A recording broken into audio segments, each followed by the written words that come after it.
nuevamente, Paige, muchas gracias por tu conferencia tan importante y bueno, seguramente vamos a estar en contacto. Muchas gracias también a ti, Roxana, y hasta la próxima.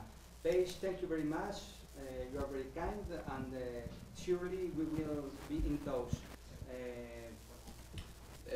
Thank you very much, Rosanna and Paige, and your presentation and the Q&A are very important over our next panel that will be talking about this, your main points and other points that we have in mind for Mexico.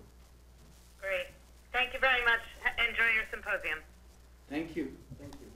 Gracias. Gracias, Rosanna. Gracias. Hasta luego. Chao. Hasta luego.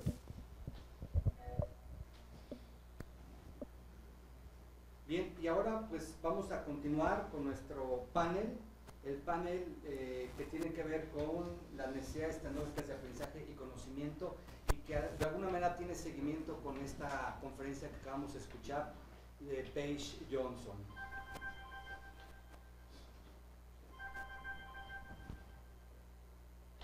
Bien, tenemos aquí a nuestros invitados y la mecánica de trabajo va a ser la siguiente. Tenemos aquí a los doctores Ramón y Oscar y yo quisiera que ellos se presentaran.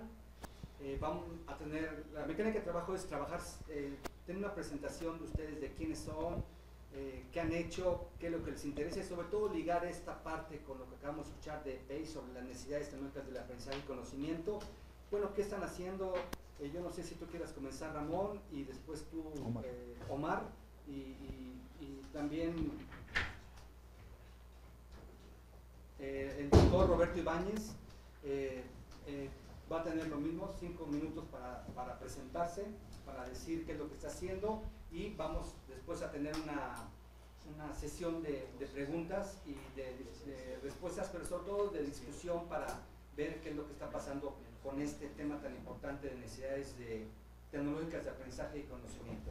Sean ustedes bienvenidos y adelante. Por favor, Ramón. Muy bien, buenos días. ¿Cuál es la cámara que está? ¿Aquella? Perfecto. Buen día a nuestra audiencia web.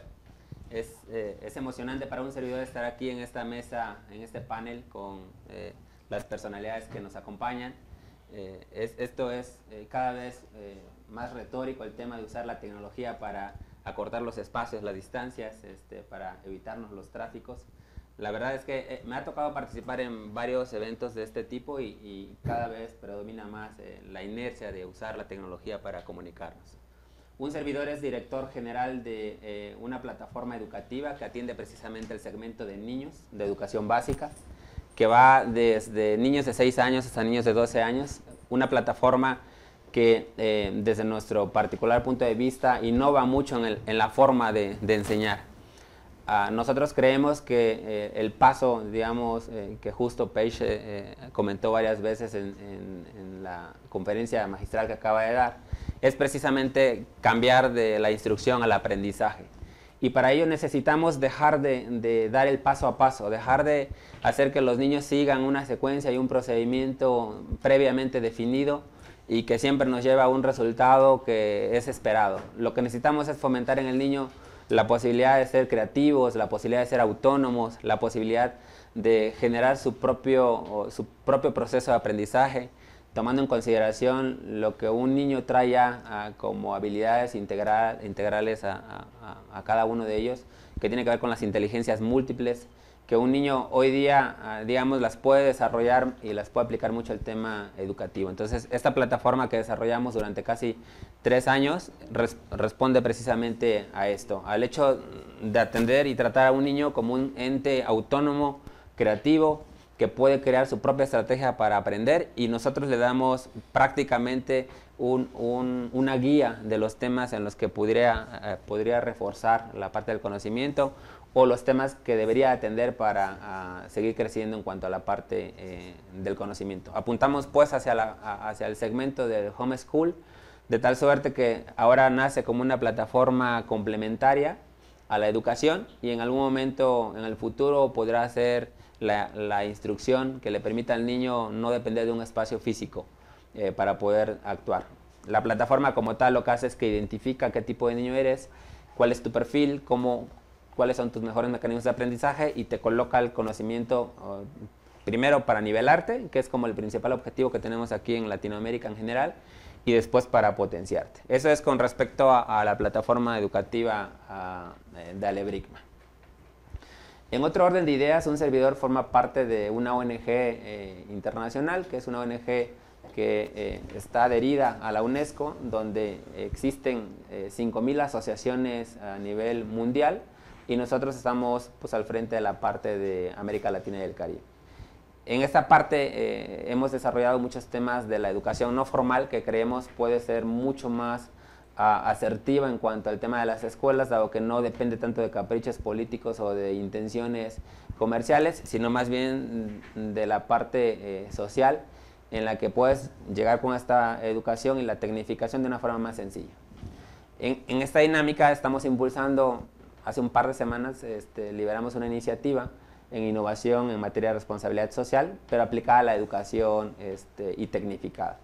Esto, ¿cómo funciona? Nosotros liberamos una iniciativa que se llama Responsabilidad Social Infantil, que es la nueva forma de ser responsable, pero no involucra solo a las empresas, sino a todos los sectores. Y esta iniciativa considera 5 ejes temáticos, que son como muy importantes para el niño: los valores, los derechos infantiles, la salud infantil, la seguridad y la socialización. Con 100 temas que vienen obviamente construidos en una plataforma para que el niño se divierta, pero lo importante de acá es la iniciativa, que en un par de semanas desde que fue liberada ha alcanzado ya 10 países a nivel global, y este mismo año pretende alcanzar a 20, con más de 100 organizaciones, entre estas ONGs, petroleras, bancos, asociaciones civiles, que se suman a esta nueva forma de ser responsable con la sociedad, pero enfocado 100% a la infancia. Digo, se los comento un poco porque esta es una de las iniciativas importantes que nacen desde México hacia el mundo y que viene a innovar en toda la materia también de la responsabilidad social, pero enfocada a la parte educativa. O sea, lo que hacemos es le acercamos al niño en esas 5 ejes rectores el conocimiento no formal, pero que es necesario para la formación de un mejor ciudadano, de una mejor persona, ¿no? En general, digamos, esto es como lo que hago dentro de la parte tanto empresarial como filantrópica, y lo que tenemos ahora pues es un cúmulo de inercias, de innovación, de tecnología aplicada a la educación. Nos ha tocado participar en muchos proyectos educativos, sabemos de las tendencias, de las situaciones, de los problemas que tenemos en el país, y creemos y tenemos, digamos, muy claro cuáles son los elementos que tendrían que visualizarse. Como lo decía Pech, el repartir tabletas es paso 1, y creo que hubiera sido de pronto muy importante considerar paso 1 y 2 simultáneo, aunque la audiencia hubiera sido un poco menor en cuanto al alcance, porque hoy día les entregamos una herramienta a un niño que puede ser usada de diferentes maneras, no solo para la parte educativa, hoy día la usan mucho más para la parte social, ¿no? Bien, Ramón, muy bien. Vamos a dar paso ahora a Omar. Gracias, Ramón. Hola, buenos días. Mi nombre es Omar Díaz González, soy director de Crismar Educación. La empresa tiene 28 años, nos dedicamos al desarrollo de programas educativos, desde preescolar hasta bachillerato. Y en este tiempo hemos estado desde la distribución inicial, que era en discos, primero en disquetes, luego en CD-ROM durante muchos años, y a partir de ahí empezamos a evolucionar también a lo que es distribución de los programas en línea. Crismar como tal también empezó a principios de los 90s, desarrollando contenido que ahora ya lo vemos totalmente rebasado, como es el contenido tipo enciclopédico, que ya quedó en desuso desde hace varios años, y empezamos a desarrollar software interactivo, que eso es lo que realmente nosotros hacemos, son actividades, simuladores y laboratorios virtuales como apoyo a la educación, no como sustituto, que bien está claro que todas las herramientas tecnológicas son justamente eso, son apoyo ya sea para docentes o para los alumnos, como se ha llevado a cabo. Nosotros tuvimos una fase en los 90s en la que empezamos a desarrollar productos en CD-ROM y tuvimos un gran problema. El problema fue que todo lo que hacíamos nosotros no tenía respuesta en el mercado, y es porque la mayoría de las personas no tenían unidades de CD. Entonces nos dimos cuenta que estábamos totalmente desfasados con la parte tecnológica con lo que queríamos llegar. Creo que estamos más o menos en el mismo punto ahora, en el cual tenemos mucho contenido en la nube. Muchas empresas tienen contenido en la nube, pero las escuelas no tienen el ancho de banda necesario para poder acceder a ese contenido. Estamos desfasados, y ahí es donde tenemos que tener esa parte de conjunción entre los diferentes actores que tenemos en este medio.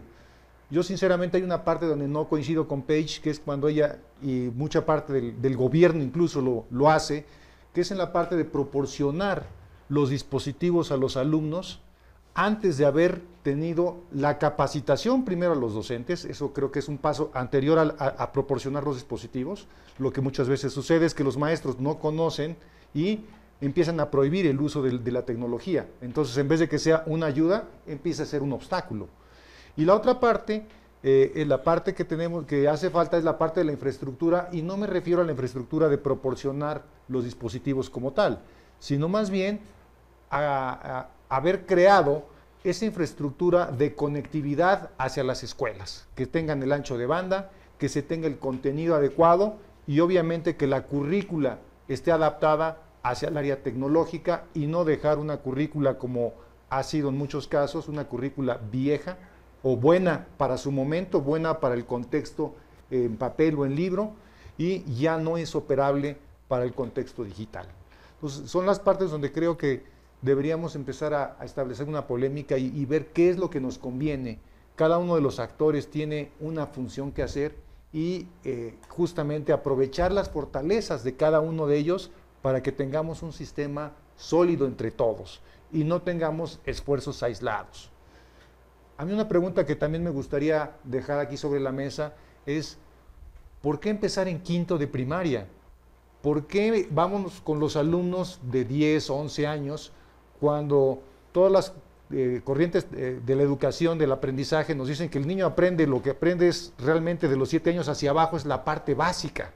Si todos los profesionistas van a trabajar con tecnología, con equipo de cómputo, pues empecemos desde abajo, empecemos con los niños que están en preescolar, en los grados de abajo, y poco a poco vamos a ir teniendo la tecnología. Si apostamos el presupuesto de gobierno, en lugar de apostarlo a tabletas, laptops, que en el momento en que las das al siguiente ciclo escolar van a estar obsoletas o desactualizadas, si mejor actualizamos o enfocamos todos esos recursos a hacer anchos de banda lo suficientemente fuertes y potentes para que los 300, 500 o 600 niños que tenga la escuela pudieran acceder a la red simultáneamente, daríamos un paso mucho más fácil. ¿Por qué? Lo estamos viendo, todos los niños a nivel secundaria ya tienen prácticamente un dispositivo móvil, que es su teléfono celular. Entonces, ¿para qué estar duplicando los esfuerzos en ese sentido, ¿no? Creo que sería más productivo si pudiéramos hacer eso, y me gustaría escuchar también posturas al respecto, ¿no? Bien, muchas gracias, Omar. Ahora damos paso al doctor Roberto Ibáñez. Doctor, por favor. Gracias. Bueno, yo estoy muy impresionado de lo que hace tanto el maestro Ramón como lo que nos ha propuesto el maestro Omar. Los felicito, están haciendo una labor encomiable. Y por otra parte, pues no cabe duda que todo lo que es la educación a través de la tecnología, de la información, es el futuro. Y no se diga en una ciudad como la Ciudad de México, en que es impredecible el tráfico, en que llegamos tarde, en que no hay seguridad nunca en los traslados, y que es una inversión de tiempo bárbara, que nos saquen de nuestro pequeño entorno. Es una inversión brutal.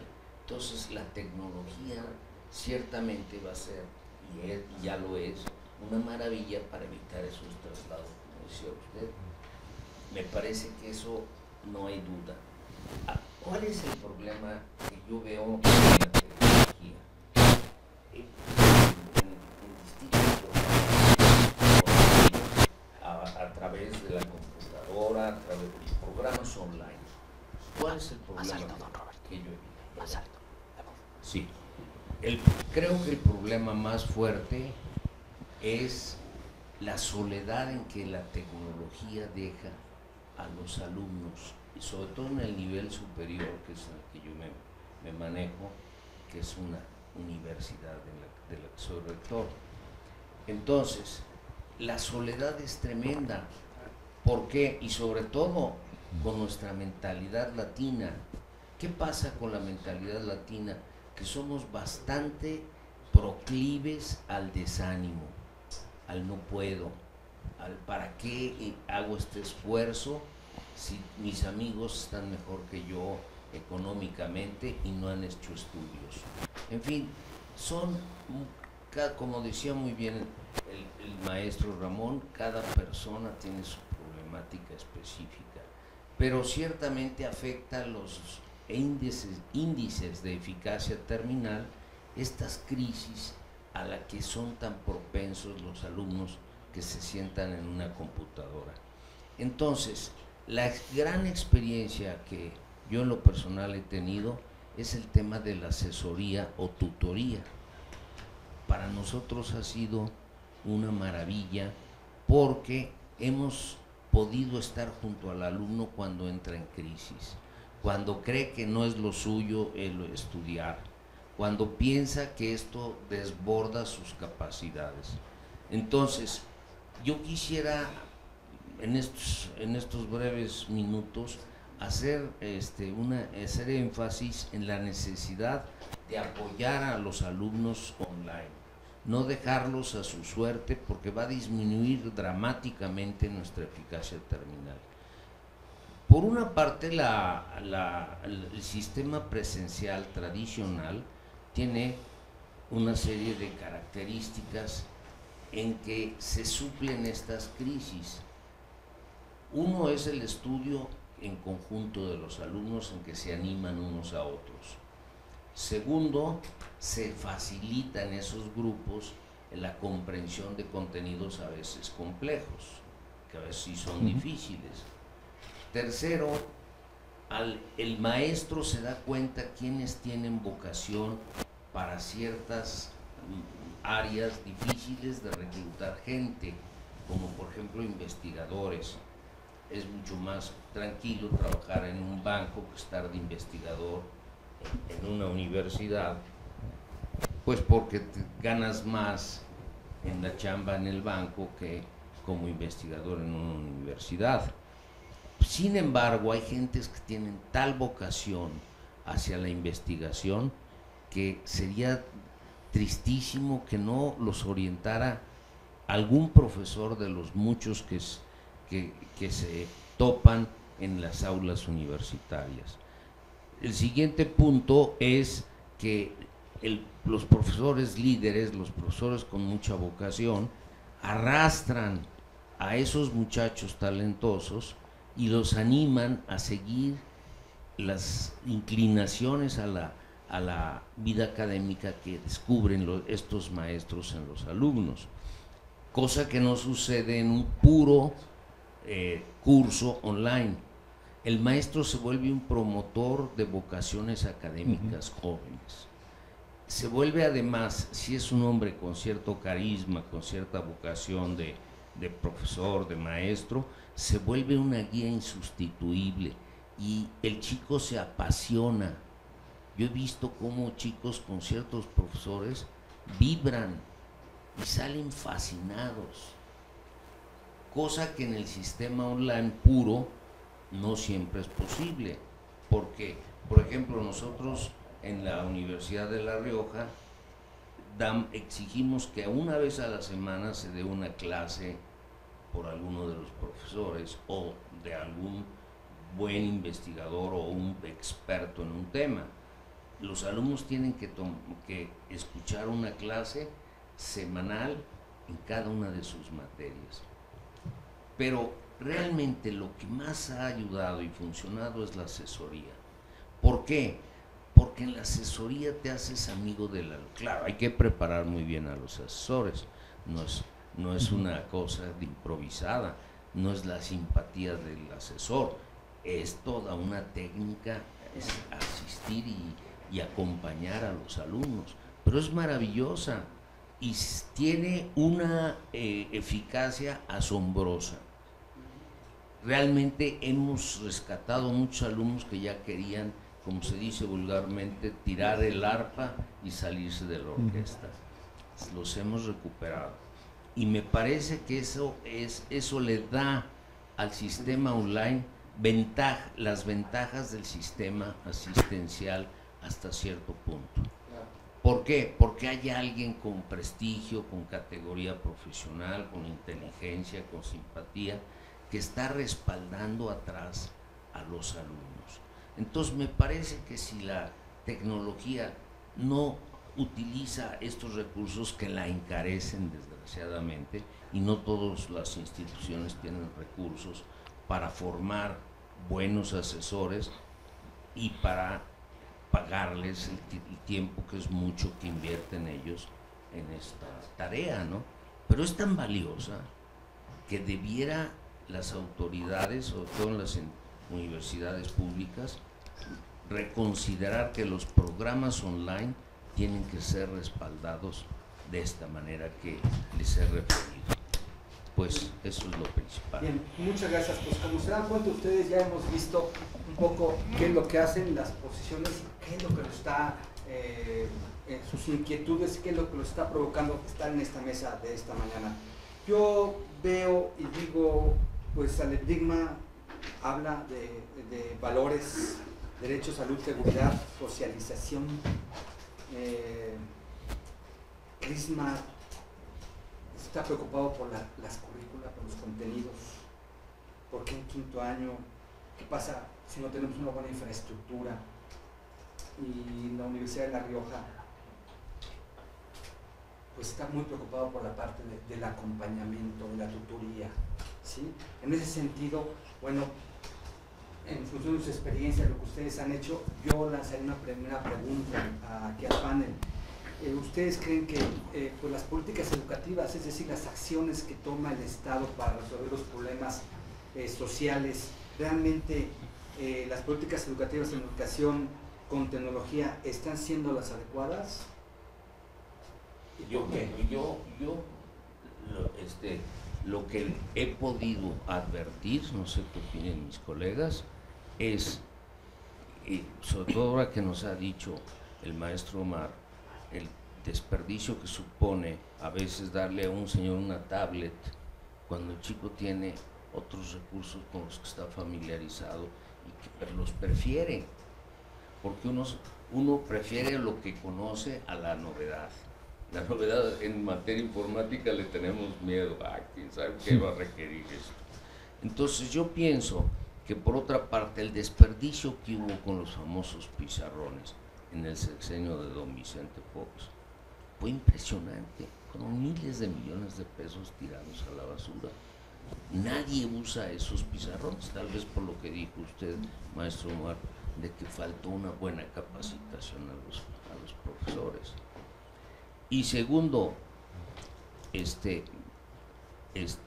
por los resultados nos damos cuenta que es un fracaso la educación en México. Somos de los últimos países de la OCDE en matemáticas y en comunicación oral y escrita. Ese es un fracaso. Y sabemos por otra parte, y con esto ya termino, sabemos por otra parte la resistencia en algunos estados de la República a que los profesores tengan mayor ambición de formarse y de ser evaluados. Todo eso afecta seriamente nuestra calidad educativa. Muy bien, gracias, doctor. Ramón, por favor. Sí, ok. La verdad es que yo he vivido y he estado en estos procesos desde... No, tú traes micrófono. En esos procesos tecnológicos de tratar de llevar esta tecnificación al salón de clases, desde precisamente Vicente Fox cuando trajo la parte de enciclomedia y llevar estas aulas, esos pizarrones interactivos, que muchos de los profesores los usaban precisamente para escribir en ellos, porque no hubo una capacitación adecuada. Por ahí el índice decía que 1 de cada 5 profesores en algún momento usó la infraestructura y no de la mejor manera, porque precisamente se les olvidó el capital humano en esta estrategia. Yo considero que las estrategias que nuestro país ha implementado responden más a intereses y a seguir, digamos, lo que en otros lados ha funcionado.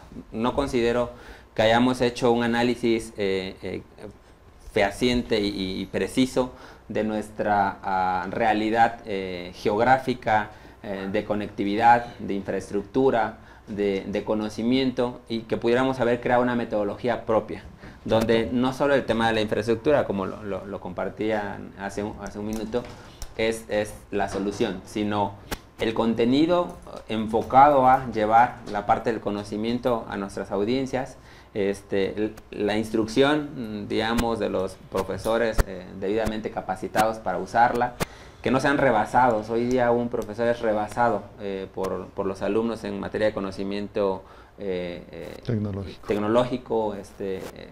Hoy día existe analfabetismo tecnológico en las aulas de clase y el principal que lo sufre es el profesor. Tenemos, digamos, una posibilidad como país de implementar estrategias mucho más asertivas de las que estamos siguiendo en este momento, que responde, como lo compartía, más a un tema de intereses, de la foto, de repartir discrecionalmente equipos que solo están ayudando a que el niño abra sus face, se exponga en materia de ciberseguridad, juegue, ¿no? Se meta a las redes, y no para la educación.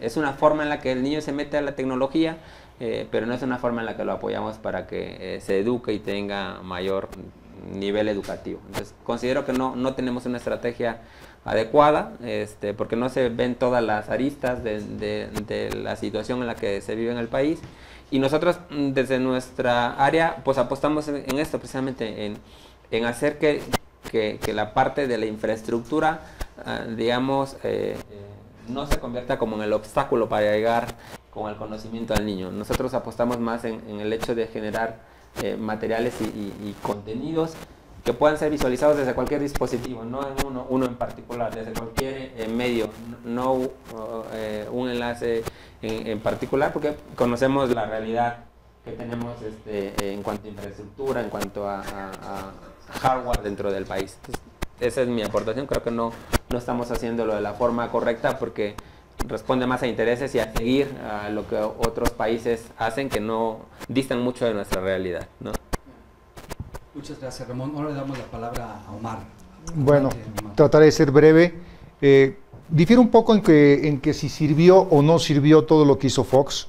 Creo que sí fue mucho desperdicio de recursos, pero algo hizo, que fue iniciar. 175,000 aulas, 175,000 equipos en la escuela. Fue cuando realmente empezamos a meter tecnología en el aula, no en la escuela. La escuela ya tenía equipos, pero los usaban para fines administrativos. Aquí empezaron por lo menos a hacer esto. Con lo que sí, por ejemplo, coincido con Ramón, y no estoy muy de acuerdo con la política del gobierno. Las primeras tabletas que entregaron en el 2013 fueron con sistema operativo Linux. Para el 2014 fueron con sistema operativo Android. Para el 2015 son con Windows. Yo nada más pregunto, ¿qué va a hacer un maestro en Tabasco de primaria? ¿Le vamos a obligar a que sepa Linux, Android, Windows? O sea, realmente no tenemos una política estable y segura de hacia dónde vamos, ¿sí? Creo que ahí sí tendríamos que ver también lo que han hecho otros lugares, como es el caso de Perú. Tuvo justamente el problema de meter equipo con Linux y fracasó 4 años antes que nosotros. ¿Por qué no vimos el fracaso en Perú y seguimos exactamente lo mismo? El caso de Panamá. Panamá capacitó, su primer año de meter tecnología fue exclusivamente capacitar a los docentes. El segundo año fue empezar a crear materiales, y el tercero realmente fue meter las tabletas. Nosotros empezamos al revés, y Panamá lo hizo 3 años antes y con asesores mexicanos.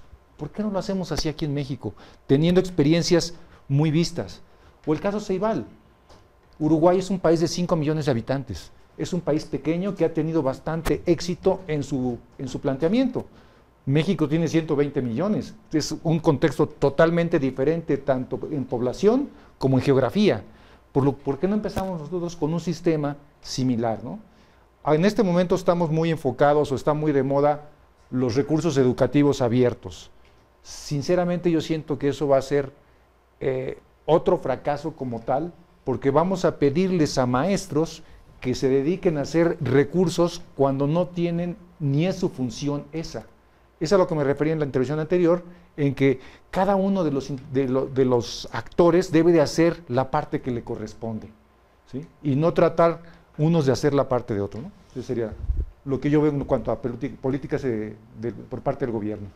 Sí, bueno, para cerrar esta pregunta, yo diría como Omar dice, no tenemos realmente una política educativa de línea, tecnología, sí. Línea bien definida. Definida, porque exacto. pasan cosas que, como lo que hemos visto, el doctor Ibáñez hablaba de los fracasos de la resistencia a la formación docente, Ramón de la falta de análisis previo, la falta de diagnóstico y de cómo, al final de cuentas, el analfabeta, tecnológicamente hablando, resulta ser el docente.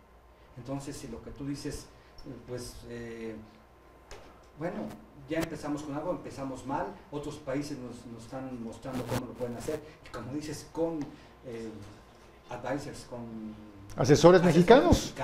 Y eso, pues, sí, como que resulta paradójico. Bastante paradójico sí. Para nuestro contexto, ¿no? En ese sentido, yo siento que pues esas tecnologías, estas políticas no están siendo realmente las adecuadas, ¿no? Y tendríamos que ver la posibilidad de cómo recuperar y cómo hacer que se tome en cuenta, porque yo siento que cada modelo educativo que se precie sea un buen modelo tiene que tomar en cuenta muchísimos, es un sistema, muchos subsistemas. Y el primero, ya lo dijeron ustedes, la infraestructura. Sin infraestructura pues no podemos hacer nada, y sobre todo en lo que estamos haciendo nosotros, ¿sí? Sin infraestructura no hay nada que hacer, y entonces eso hay que tener cuidado, y sobre todo la capacidad de banda ancha, porque si no de repente tenemos problemas, y eso es fundamental. Vienen los modelos de uso y vienen los contenidos. Los contenidos, hablaste de los REAs, quién genera, cómo se generan, cómo lo estamos haciendo, cómo estamos generando sus contenidos. Pero los modelos de uso, acuérdense, una de las preguntas también para Page era un poco, ¿qué pasó con el modelo 1 a 1? ¿No? Digo, no dio tiempo, pero ¿qué pasó con ese modelo que tanto estuvo ensalzado? Era como el objetivo fundamental, y de repente, nada de 1 a 1, vamos a ver qué. Es que la tecnología nos va a rebasar todo el tiempo. No podemos estar corriendo atrás de la tecnología. O sea, eso nos tiene que quedar claro. Tenemos que tener una política definida y seguir eso. Y no andar cambiando. Ahora cambiamos a dispositivos azules, vámonos azules. Ahora rojos, ahora rojos. Eso está mal. Sí, y eso justamente, una de las variables sumamente importantes para que un proyecto funcione, es darle tiempo a ¿sí? que cuaje, a que se madure. Perdón, madure. A que madure y que ver los resultados, porque estamos esperando resultados y ya estamos con lo que sigue y con lo que sigue y lo que sigue en función de la tecnología. Y ahí viene una segunda pregunta. Lo que pasa es que estamos pensándonos la educación como si fuera la industria. Y entonces la pregunta que yo lanzaría aquí al panel sería, ¿estamos o tenemos que industrializar la educación para que esto funcione, para que las cosas marchen? Adelante. Yo creo que no debemos, aquí tengo, no debemos industrializar la educación porque se vuelve entonces burocrática e impersonal. Tal pareciera que esto es lo que estamos haciendo y a eso estamos respondiendo. Tal pareciera que es lo que estamos haciendo y a eso estamos respondiendo, sí. ¿no? Y entonces, ciertamente, lo más importante en la educación es el afecto, la capacidad de comprender al alumno, de ver por qué falla. Y muchas instituciones cuentan con departamentos psicopedagógicos extraordinarios, que obviamente en una computadora nunca habrá un departamento psicopedagógico, y hacen maravillas y reaniman a muertitos, perdonen la expresión, pero ciertamente la educación, si se masifica y se sigue tecnificando a espaldas de los profesores o sin capacitarlos, sin contar con ellos, pues estamos dirigiéndonos a un precipicio. Nuestros alumnos van a ser una bola de inempleables. No es que no haya fuentes de trabajo, es que no saben no pueden comportarse con nivel tecnológico en las grandes corporaciones. No los pueden contratar, se vuelven inempleables. Ahora es un momento en que la industria devora multitud de ingenieros, pero los quieren capaces, inteligentes, capaces de leer, capaces de estar al día, con una cultura amplia. Y baratos. Y sí, desgraciadamente. Ya no sí. tanto, ya creo que están dejando de lado eso. Sí. Pero claro, no estamos dando respuesta a esos requerimientos de las grandes empresas. Y eso en todas las profesiones. Esto puede ser no solo los ingenieros, eso es también los contadores, eso es también los abogados, eso es también los arquitectos. Profesionistas en general. Profesionistas en general. Yo vi cómo a un amigo mío que manejaba una fundación le hizo una construcción, un hospital para una asociación que se dedicaba a eso en Puebla. Se les cayó. Entonces, el tipo, pues, es que nos falló el cálculo. No puede decir eso un profesionista, ¿no? El dineral que les hizo perder. Y mi amigo, el director de ese centro, dijo, vamos a meter a la cárcel. Pero una directora le rogó que no lo metieran a la cárcel, que lo dejaran en paz y empezar de nuevo.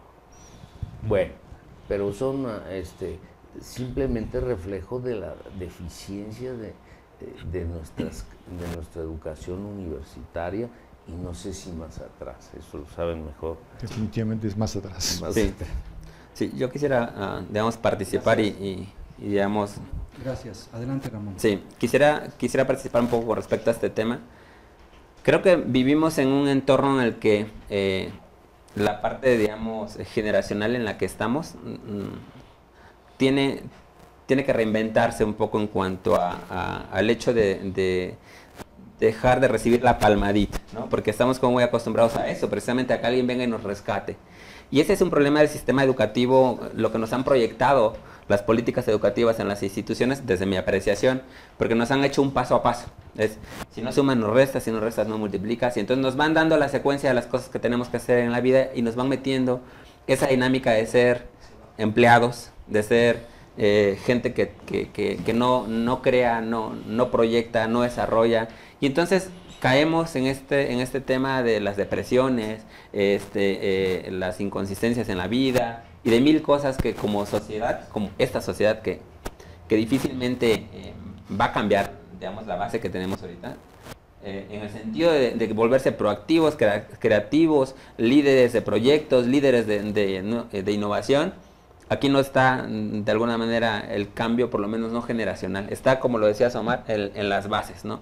Donde tenemos que comenzar a trabajar con esa inercia, porque aparte es una inercia global que ya no nos va a permitir estar en las aulas o estar cerca del contacto humano, porque la tendencia global dice que ya no va a haber espacio suficiente en los próximos 20 años como para atender a toda la población que necesita ser atendida en el tema educativo. Entonces, las tendencias sí dictan a que va a ser más tecnificado, industrializado el tema, o sea, aunque en la parte, digamos, del tercer mundo en el que nos movemos nos va a costar más, de cualquier manera la tendencia apunta hacia allá, apunta más hacia un tema de las asesorías con gente especializada, apunta más hacia el tema de crear, innovar, de usar referentes y de no vivir ese paso a paso que se vive hoy día en el tema de la instrucción. Entonces, yo considero que las políticas deben de estar pensadas visualizando eso, un entorno mayor que ya nos alcanzó desde hace muchos años con el tema de la globalización, y no pensando en lo que tenemos ahorita como problema o como situación. Tienes que desarrollar hacia donde vas, pero con las nuevas generaciones, y tratar de darle los elementos a las actuales como para hacer estos brincos necesarios, digamos, y poder así destacar, digamos, no caer en las situaciones en las que estamos cayendo como profesionistas, poder tener insumos adicionales. Sin embargo, nosotros como industria, digamos, y como ONG, estamos precisamente apostando en la base. Los cambios de una nación no se logran con la generación actual, se logran con las nuevas generaciones. Y lo ha demostrado todo país, ¿no? Decían por ahí que Corea nos rebasa este año, ¿no? después de ser una economía que estaba muy tronada, y se logró así, con un tema educativo. Noruega también. Noruega, un tema evolutivo, y no se logró con la generación que vivía en el momento. Esa es la que detona, pero no es la que cambia. Entonces creo que esa es mi aportación en ese sentido. Yo creo que hay que enfocar sí en lo que viene, hay que visualizar el futuro porque nos alcanza. Es un tema que sí, nos alcanza, y como decía Omar, no podemos perseguir la tecnología, nos rebasa cada día, ¿no? Sino tenemos que incluirla como un insumo inherente a nuestra vida cotidiana, que involucra todo, no solo la parte de la educación, ¿no? Entonces, lo que dice Ramón a mí me da pie a, no sé si hacer una aseveración o una pregunta para que me conteste Omar. La educación con tecnología que se está ofreciendo actualmente ¿responde a las necesidades del país o no? Digo, ¿responde o la respuesta es la aseveración? No le está respondiendo. Yo creo que todavía no. Aquí, y coincido con Ramón en este caso, deberíamos de empezar a aplicar la tecnología, sobre todo en la parte de las escuelas normales. Así como tenemos que formar a los niños desde preescolar, también tenemos que formar a los docentes desde ya sea las universidades que dan pedagogía o de las escuelas normales que van a formar a los maestros que justamente van a ser los docentes de esos niños. Entonces, creo que ahí es donde debemos empezar, porque no vamos a cambiar de la noche a la mañana.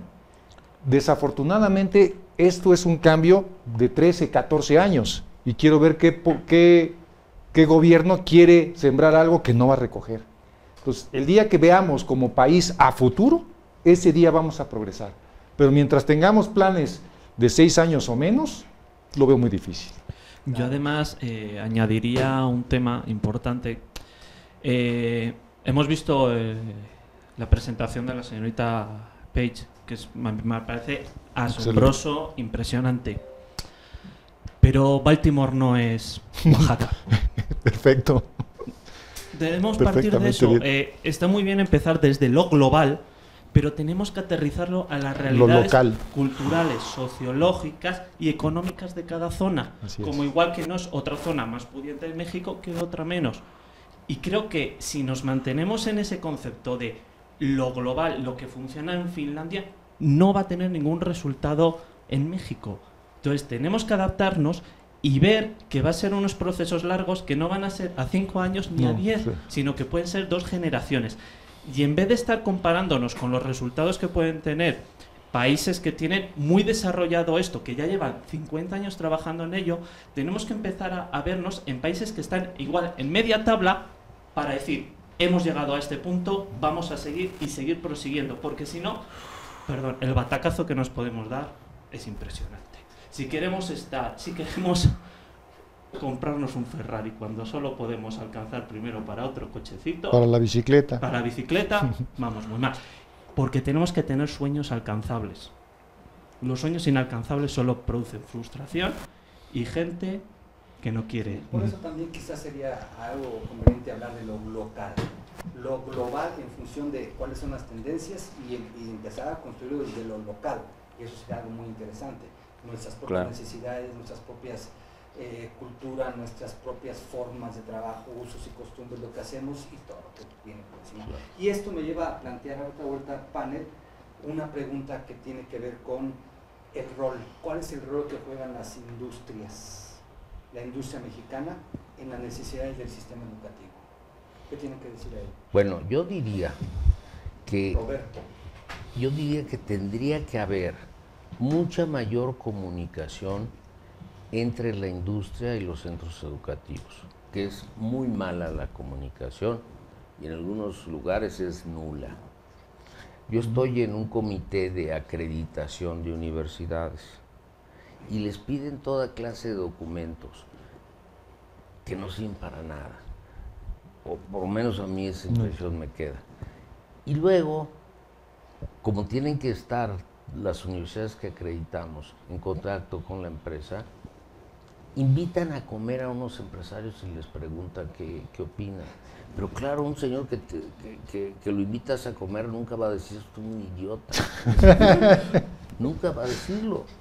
Y entonces les dije, tienen que lograr entrevistarse en lo individual y no en una comida a esos empresarios y ver qué opinan. Y luego preguntarle a los alumnos, ¿qué te parece el plan de estudios de tu universidad y de tu carrera? Bueno, ha sido una lucha grecorromana, no les gusta eso.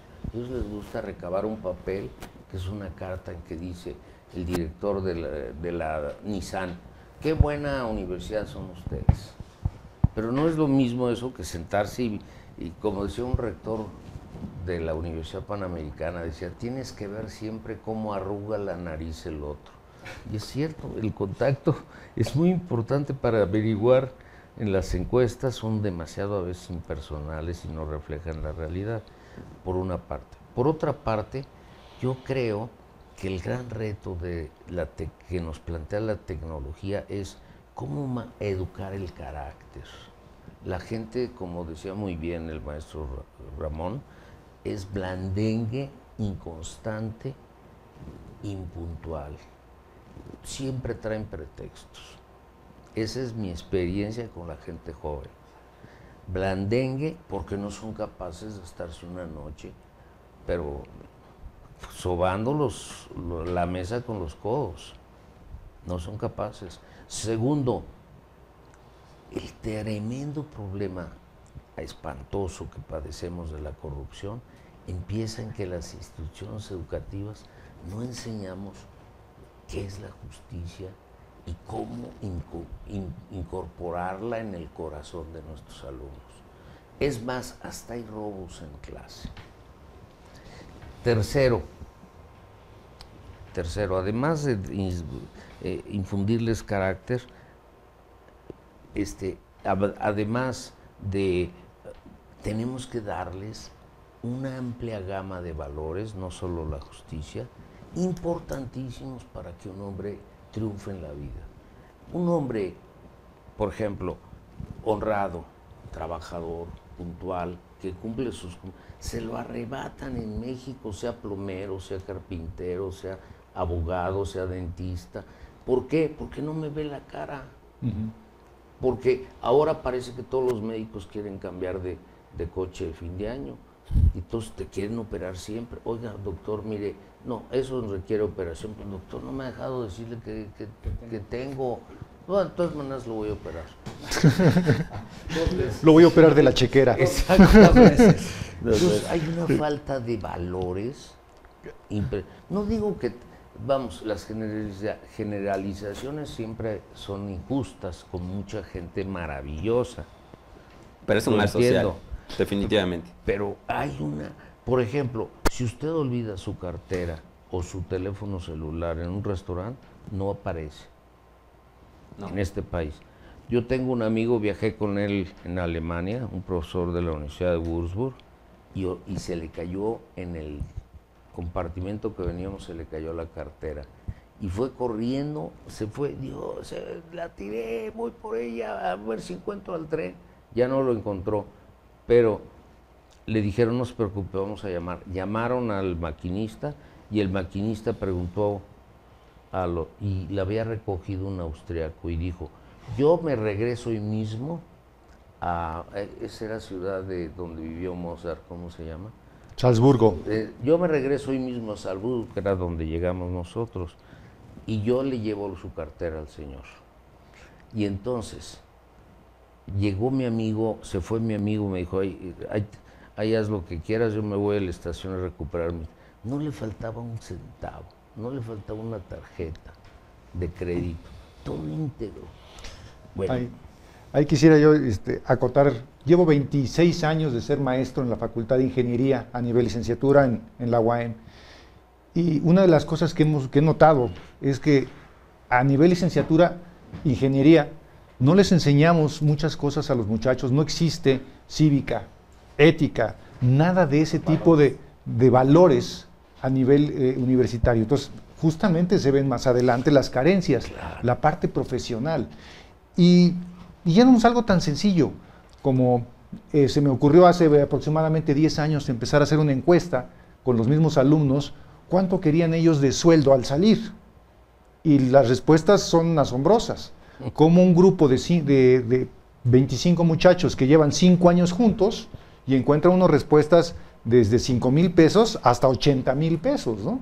Dices, vas a salir y vas a pedir 80,000 pesos, pues, pues nada más dime dónde te los van a dar para ver si te quito la chamba, ¿no? O sea, no hay ni siquiera esa conciencia de cómo están los valores en México, ni hacia dónde pueden ir, ¿no? Exacto. Entonces, creo que sí hace falta mucho esa parte de la cultura, y a eso me refería cuando la currícula nos hemos dedicado mucho a enseñar contenidos, cuando en realidad debemos de enseñar desarrollo de habilidades y valores, más que contenidos. Claro. Para la vida. Para la vida, claro. Yo quisiera ahí complementarte un poco. Nosotros, dentro de la industria en la que nos movemos, precisamente estamos integrando toda la parte no formal a la parte formal.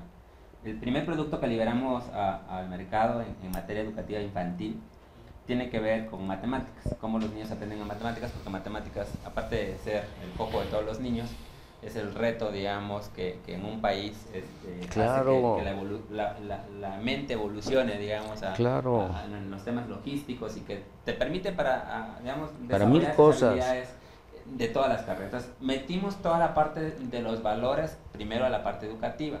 Luego tuve la oportunidad de ser convocado a participar en esta ONG que les compartía, que es la principal ONG de la UNESCO, que aglomera a 5,000 asociaciones a nivel mundial. Y desarrollamos una iniciativa que precisamente es esa. La iniciativa es cómo llevas los valores a la educación temprana, como una actividad completamente básica. O sea, no como un tema de, ok, te lo tienen que dar en casa. Sobre todo porque nuestra sociedad ha evolucionado y ha cambiado tanto que ahora la mamá, el papá no tiene tiempo para regalarle al niño 5 o 10 minutos y explicarle qué es la amistad, qué es la perseverancia, qué es el trabajo, o sea, en equipo, cuáles son los valores, cuáles son sus derechos infantiles, cuáles son los temas de seguridad que tiene que tener. Yo participé recientemente en la Semana Nacional de Ciberseguridad, dictado en el marco de la OEA, donde se hablaba mucho de los problemas que se tienen en la internet, ¿no? Sin embargo, los temas de seguridad de la infancia no solo recaen en la parte de internet, ¿no? Recaen en que se acercan a la estufa a los niños, en que se toman el líquido de los envases que no vienen etiquetados, en que cruzan la calle sin observar. Entonces, son muchos de los temas que no formales que se necesitan llevar, digamos, hacia la infancia temprana. Y los valores, sin lugar a dudas, es la base principal que se tiene, digamos, que fomentar, donde evidentemente viene civismo, ética, paz, todos los conceptos que ahí deben de cambiar la tendencia humana de la sociedad, ¿no? Entonces, y puedo decirles, esa parte mucho. Yo estoy completamente de acuerdo con usted. Mire, maestro, usted vaya con cualquier artesano en México, y lo que quiere ese señor artesano es trabajar poco y ganar mucho, desgraciadamente. Tengo un amigo, que es la excepción de las reglas, que no sé quién le recomendó un carpintero de bastante habilidad, y lo llevó a su casa. Y entonces no pudo quedarse a vigilarlo, porque tenía que irse a trabajar, la esposa también, lo dejaron solo al hombre. A su regreso, les dijo el carpintero, oiga, se le olvidó su cartera. Ay, muchas gracias. Y la revisó mi amigo, no le faltaba nada, como en Alemania. Y entonces le preguntó el señor, oiga, ¿y usted por qué es tan honrado? Y contestó esto, porque mi abuelita me dijo, hijito, nunca codicies lo ajeno, si quieres ser un hombre recto y bueno. Nunca se te ocurre. Entonces, un consejo dado a lo mejor en un pasillo, no sé dónde, a este hombre le formó su conciencia y respeta. Bueno, después de esto quizás lo que podemos decir es que esto tiene que ser parte intrínseca de las currículas para la formación, pero ya. Pero bueno, yo lo que me preocupó un poco era ¿cuál es el rol? ¿Cómo estamos abrevando de la industria? ¿Qué nos está aportando la industria mexicana al sistema educativo con lo que estamos haciendo? Todo lo estamos importando? ¿Qué está pasando? Es lo que yo quisiera que nosotros pues, poner aquí sobre la mesa. ¿Qué es lo que estamos viendo y qué es lo que está pasando realmente, Omar? Yo, creo que lo que está pasando y lo que estamos viendo es que cada quien está caminando solo, cada quien por su lado y haciendo esfuerzos 10 veces más de lo que deberíamos hacer, ¿no? Por eso creo que lo que necesitamos es conjuntarnos y realmente llegar a conclusiones de qué debemos hacer juntos y caminar juntos, ¿no? Ese es brevemente. Ciertísimo. Sí. Bueno, y ciertamente que la industria mexicana que trabaja en este rubro realmente también, no tanto en educación, sino todo temas de TIC, software, realmente crea en ello. Sí. Si no creen en ello, claro, vamos a ser un continuo importador de tecnología de países que ya han abordado estos problemas y los han solucionado hace mucho tiempo. Sí. Sí.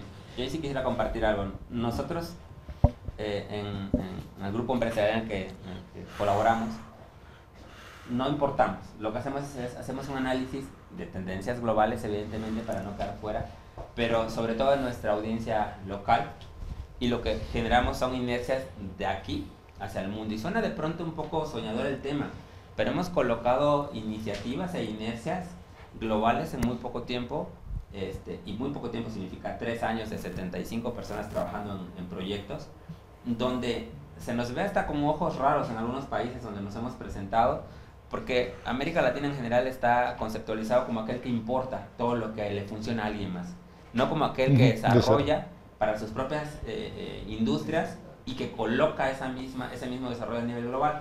En un foro en Rumania donde se discutía Finlandia, Corea y todos los grandes avanzados, digamos, en estas temáticas educativas, cuando se propuso desde Latinoamérica esta inercia de la educación basada en retos, la educación basada en la creatividad, en la generación de autonomía del infante, la autonomía en cuanto al carácter de investigar, de hacerlo por sí mismo, no de seguir el paso a paso de los proyectos. Claro. Digamos, cuando se proponía la iniciativa de la responsabilidad social infantil, hubo, y sí, hubo un tema donde un grupo de países europeos, porque ahí fueron como de 40 países del mundo, que decían, pero ¿cómo México nos va a enseñar a nosotros estos temas, ¿no? Cuando eso cuando lo tienen grabado hasta la médula.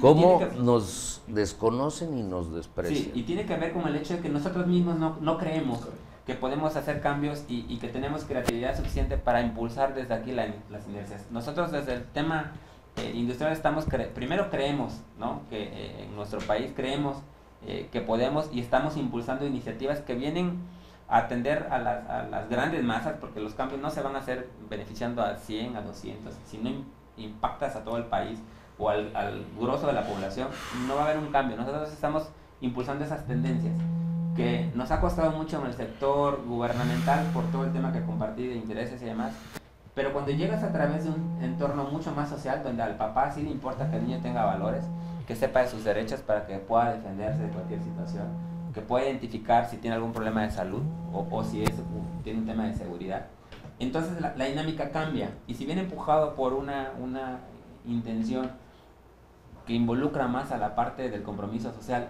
beneficiando a la infancia, se pueden lograr cosas maravillosas, porque lo involucras no solo con la parte formal, sino también con la parte no formal, que esa sí es una obligación de los papás en la casa, que la otra, lamentablemente, el papá ha adoptado también la postura de delegarlo. La escuela es la responsable de educar al niño. Claro. Grave error, ¿no? Grave error. Los productos, es decir, dice, pues yo pago para eso, ¿no? Para que alguien y además, los eduque, ¿no? Entonces, esta parte sí le importa al papá, claro, porque esa parte de los valores, de los derechos, de la salud del niño, sí se vive en casa. Entonces, ahí es donde involucramos nosotros. Y la tecnología ayuda a ella. Esto nos ha separado como familias. Nos toca ver las reuniones en los restaurantes son así. Sí. Las reuniones de familia en los hogares son así. Esto se puede usar también para vincularnos una vez más a través de todas esas inercias. Esa es mi aportación al tema industrial. Bien, muchas gracias. Fíjense, tenemos ya poco tiempo y yo quisiera lanzarles a ustedes unas preguntas que las sinteticen, porque vamos a dar paso al chat de nuestros nuestra audiencia que están en posiciones remotas, y ya estoy sacando algunas preguntas para responderlas, pero yo para finalizar esto tenemos 5 minutitos rapidísimo. Yo quisiera decirles, pues, ¿qué sería lo deseable a largo plazo en cuestiones de tecnología? ¿Hacia dónde vamos? ¿Cómo debe el país invertir sus recursos en educación tecnológica? ¿Cómo y cuándo? ¿Desde dónde tenemos que empezar? ¿O ya estamos construyendo una cultura tecnológica? Bueno, yo quisiera decir que el grave problema es querer estar, como ya lo dijeron el maestro Ramón y el maestro Omar, es querer estar al día tecnológicamente, porque son inversiones semestrales y anuales para estar al día. Con un agravante, que los precios no siempre bajan. No, yo quisiera ahí aportar concretamente, la pregunta es hacia dónde va la tecnología que estamos apuntando para la educación. Yo creo que más bien la respuesta es, vamos a definir la pedagogía que queremos y vemos qué tecnología se adopta a lo que queremos, y no al revés. Claro. Y luego otra cosa, esto que ha dicho el maestro Ramón me parece importantísimo. Si no educamos los valores de nuestros alumnos, nunca vamos a salir adelante. Claro. ¿Por qué? Porque le cuesta al país simplemente la corrupción, según un dato que dio, no recuerdo quién, lo leí en el periódico, una ONG que ya no la recuerdo, dijo que le costaba al país el 4% del Producto Interno Bruto, que es muchísimo, por corrupción. Y parece que nadie tiene intención de pararla en seco. Nadie. Por lo menos de los que están en el poder. Segundo punto, si no enseñamos a respetar a la familia, a respetar al vecindario, a respetar al que va conduciendo su automóvil junto a nosotros, si no los enseñamos el respeto, nunca se va a acabar la violencia en México. ¿Qué es lo único que detiene la violencia? La conciencia, porque compite con el dinero. ¿Por qué son violentos? Porque les pagan. Y solo un hombre con convicciones es capaz de decir, aunque me pagues todo, jamás mataré a nadie. ¿No? Jamás, olvídate y déjame en paz. Pero cuando hay hambre y cuando no hay trabajo, es muy tentador. Y cuando no hay valores es de lo más... Ahora, parece que la educación en México, desde la familia, se ha venido abajo. Ya no es lo que sucedía en otras generaciones. Yo leí, por ejemplo, en Vasconcelos, en un libro que se llama El Ulises Criollo, habla de su padre, y dice que su padre era de esos típicos funcionarios públicos, honestos e íntegros, hasta lo que más se pueda pensar. Y yo pensé, hijo, poder decir que es el típico funcionario público, un hombre súper honesto, pues qué no mundo tan maravilloso, pero aquí ya no lo podemos decir que sea típico de un funcionario público ser honesto y recto. Yo me vais a permitir una metáfora, creo que son 2 vías del tren, en la cual están las personas encima de ellas. Una vía es la pedagogía, cómo enseñar, con qué valores, con qué objetivo, y el otro es la tecnología. Si una se desvía de la otra, se descarrila el tren. Y cuando se descarrila el tren, se descarrilan los sueños de las personas y la sociedad. Sí, totalmente. Y yo diría otra cosa, junto la competencia científica, profesional, de los profesores tiene que ser una absoluta realidad, porque te dan ganas de ser como tu profesor, que es un señorón, un profesional increíble. Tú quieres ser como él, porque así es el adolescente, al quien admira quisiera ser como él. Si nos falla la falta de rigor, la falta de preparación, el no estar al día de nuestros profesores, no avanzaremos nunca. Bueno. Bien, pues vamos a dar paso a algunas de las preguntas de nuestra audiencia en las posiciones remotas. Y Enriqueta Sánchez Fernández dice, es difícil la propuesta de la infraestructura. ¿Qué se puede hacer en comunidades, en escuelas donde realmente pues la pobreza es casi extrema, ¿no? Bueno, justamente la propuesta que yo había puesto sobre la mesa era, en vez de invertir en las tabletas, era invertir en la infraestructura de banda ancha para todas las escuelas. Creo que eso sería mucho más benéfico. Bueno, esto que comentas es importante porque el recurso que hoy día se ha invertido en tabletas, classmates, equipos para los salones, alcanzaría y sobraría para el tema de tener un sistema educativo conectado. Y además no sería para una persona, sería para todas y para todas las que vienen. Porque tú le das la tableta a uno y ese se fue, y el año que entra hay que volverle a dar al de cuarto y luego a otra vez, y es un cuento de nunca acabar. Exactamente, entonces creo que sí, definitivamente si la inversión se hubiera enfocado digamos, no un poco, sino se hubiera enfocado al tema de primero tener la autopista y luego a darle los carros a la gente, tendríamos mucho más cercanía del objetivo de usar adecuadamente la tecnología aplicada a la educación. Hiciste un buen ejemplo, porque los carros salen solos. Tú pon la carretera y la gente se hace de los carros. Aquí sería lo mismo. Tú ponles la banda ancha y los dispositivos van a salir solos. En educación eso sería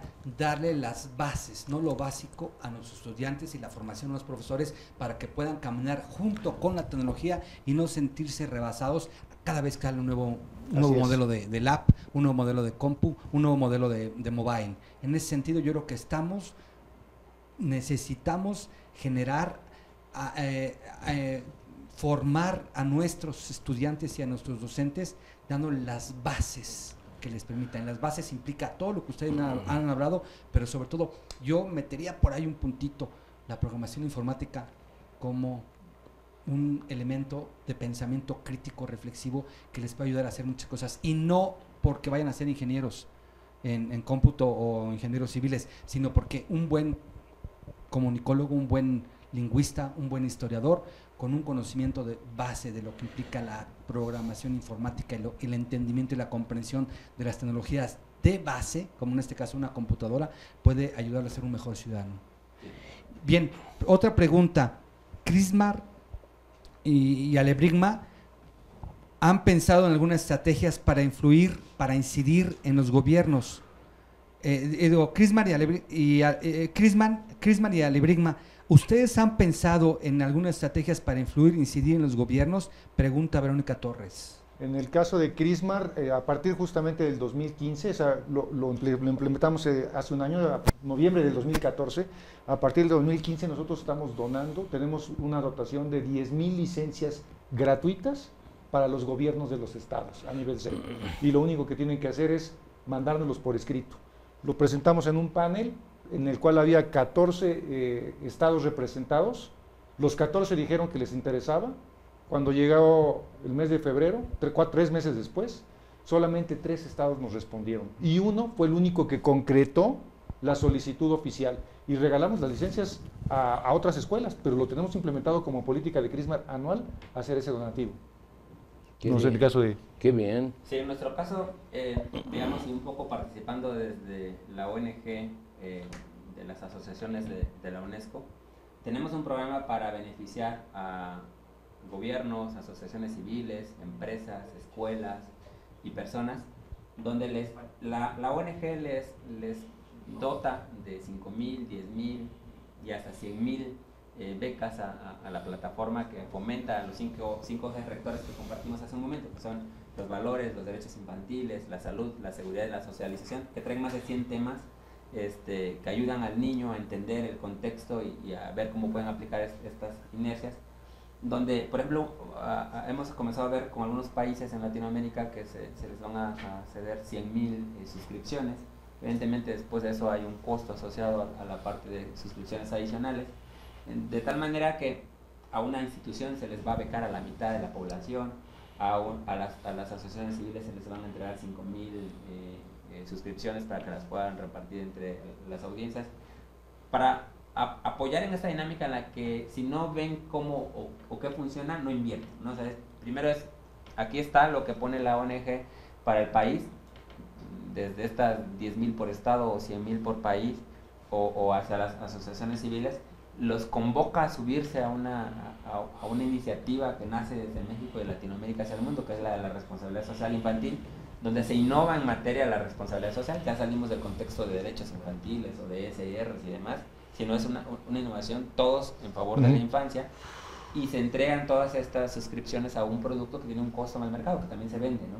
De tal suerte que estamos tratando de influenciar el sector gubernamental a través de la misma sociedad, porque lamentablemente al traer lastres como los sindicatos, como los intereses políticos, los intereses financieros, es muy difícil llegar y decirle a un segmento como lo es la educación, este es el camino a seguir. Pero si la sociedad empuja en favor de una tendencia que además demuestre buenos resultados, seguramente la influencia será mucho mayor desde estos segmentos. Claro. Nosotros no lo hacemos tan directamente como tal, sino nosotros ofreciendo nuestra metodología de estudios, tanto que tenemos de licenciaturas, de maestrías, porque somos una institución de nivel superior, nos acercamos a diferentes instituciones del gobierno, políticos, para enseñarles qué es lo que tenemos y cómo la tecnología les puede ayudar a sus miembros a poder estar obteniendo una calidad, estudios de calidad sin tener que descuidar otros aspectos de su vida, lo familiar, su trabajo. Con esto es con lo que mucha gente, que parece un poco contradictorio, pero hay mucha gente que todavía no sabe que existen modalidades online 100%. Entonces, una vez que se lo das y lo descubren, les parece maravilloso, y esa es nuestra implantación de que una persona lo conoce, esto se lo dice a otra persona y entonces se corre la voz. Bien, nos quedan 5 minutos y voy a dar lectura a otras preguntas, pero estos así son como comentarios, lo que voy a hacer ahorita, pero yo quisiera que ustedes prepararan su cierre en 5 minutos, así lo más rápido posible, para recuperando el tema esto de las políticas. Realmente se está haciendo, sirven para qué, dónde van, dónde estamos, eso, políticas educativas. Enrique Ángel Álvarez dice que debemos exigir la banda ancha por lo menos para que funcione todo esto de la educación y sobre todo en particular reforma educativa. Adriana Ornelas del Río dice que además de tener el equipo necesario para trabajar, hay que darle un apoyo al docente. Entonces, bueno, no sé quién quiera comenzar para terminar su participación. Bueno, adelante. Entonces, miren, yo pienso que la tecnología nos ha brindado una ayuda extraordinaria en 1000 actividades. Pero hay que partir del hecho de que la tecnología es limitada, tiene aspectos positivos y aspectos negativos. Por ejemplo, un tipo se dedicaba a ver pornografía 6 horas al día. Pues no cabe duda que tiene una adicción ese hombre que lo está destruyendo.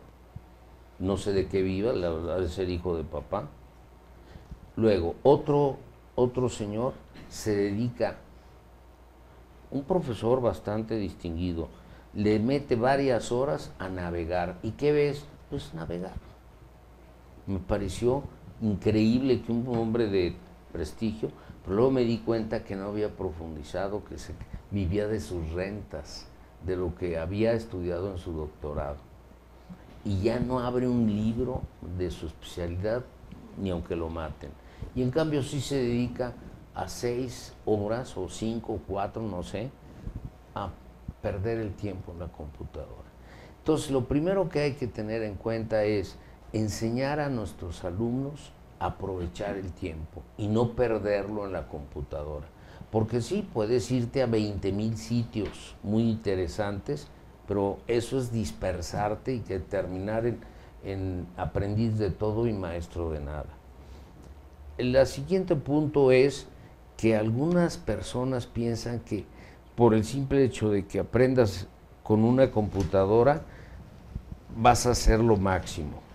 No, si no hay atrás hábitos como rigor intelectual, hábitos como laboriosidad, hábitos como la creatividad que ha dicho el maestro Ramón, el aprender a pensar en problemas dentro de tu profesión y resolverlos con originalidad y brillantez.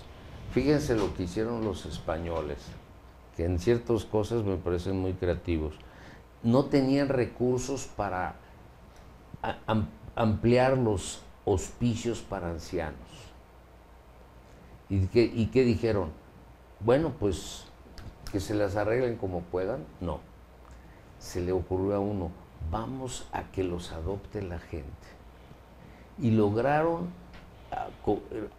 colocar a miles de ancianos con una ayuda económica que le encantó a las familias y le sirvió muchísimo para atender al ancianito adoptado. Y el ancianito le devolvieron la vida, porque estaba con una familia real interactuando y le empezaron a llamar abuelo. Y él estaba encantado y terminó queriendo a todos los miembros de la familia y los miembros de la familia a él. No tenía dinero España en ese momento para poner más asilos, pero lo resolvió un tipo creativo, un hombre con olfato de esto lo vamos a resolver aunque no tengamos dinero. Y por último, yo diría que tenemos que darle a la gente un tremendo amor a la lectura, ya sea en la pantalla de computadora, ya sea en tu celular o ya sea en un libro de papel. Pero si no lee nuestra juventud, la computadora los va a distraer para adquirir el hábito de la lectura. Y cada vez más el número de revistas especializadas en todas las carreras aumenta. Si alguien tenía que leer 200 páginas al mes, hoy tienes que leer 1000 páginas al mes. Si no te da la educación el hábito de la lectura, la educación ha fracasado. Muchas gracias, sí. Roberto. Con respecto al tema de las políticas, ¿no?, aplicadas a la parte educativa, yo creo que en definitiva se tiene que pensar en un paso a paso, como lo hemos estado compartiendo aquí, ¿no? Se necesita primero un buen análisis, se necesita primero una buena autopista y finalmente buenos conductores y ya en el último de los pasos buenos carros, ¿no? O sea, es como un poco lo podría cerrar. Si no tenemos un paso a paso, sin importar lo que queramos seguir, lo que queramos duplicar, no va a funcionar. Sobre todo porque el análisis nos tiene que decir dónde vamos a construir la carretera, ¿no? O sea, decir, y de qué tamaño la necesitamos para que funcione, ¿no? Claro. Si no tenemos conectado de una forma digna al sistema educativo hacia la red, no tenemos oportunidad de hacer que los demás tengan la tecnificación adecuada para el sistema educativo. Lo decía Omar, si le damos la autopista, aunque sea con financiamiento, van a comprar el carro. De otra manera no se va a lograr. Muchas gracias, Ramón. Omar, por favor. Bueno, creo que el tiempo se nos acaba. Creo que no tenemos que inventar nada. Las políticas están dadas y necesitamos los 4 ejes principales para que esto funcione, que es obviamente la parte del hardware, que creo que es lo menos importante y a lo que más importancia se le ha dado. La otra parte tiene que ser los contenidos, el desarrollo del software. Necesitamos la capacitación de los docentes y necesitamos la infraestructura de comunicación. Son las 4 áreas que tenemos que cubrir y estamos poniendo todo en una sola. Creo que tenemos que diversificar y la que le estamos poniendo, dejarla de un lado. Bien, pues muchas gracias. Vamos a dar por terminado este panel. Evidentemente que las conclusiones ustedes, bueno, las vamos a dar al final del simposio y ustedes las van a tener en las memorias. Y bueno, agradecemos al público que está en posiciones remotas, a todos los que participaron a través del chat y pues nos vemos en la siguiente actividad. Hasta las 6 de la tarde. Muchas gracias. Buenos días. Pues muy interesante, todo lo que han dicho ustedes. Los felicito. Sí. Bueno, don David.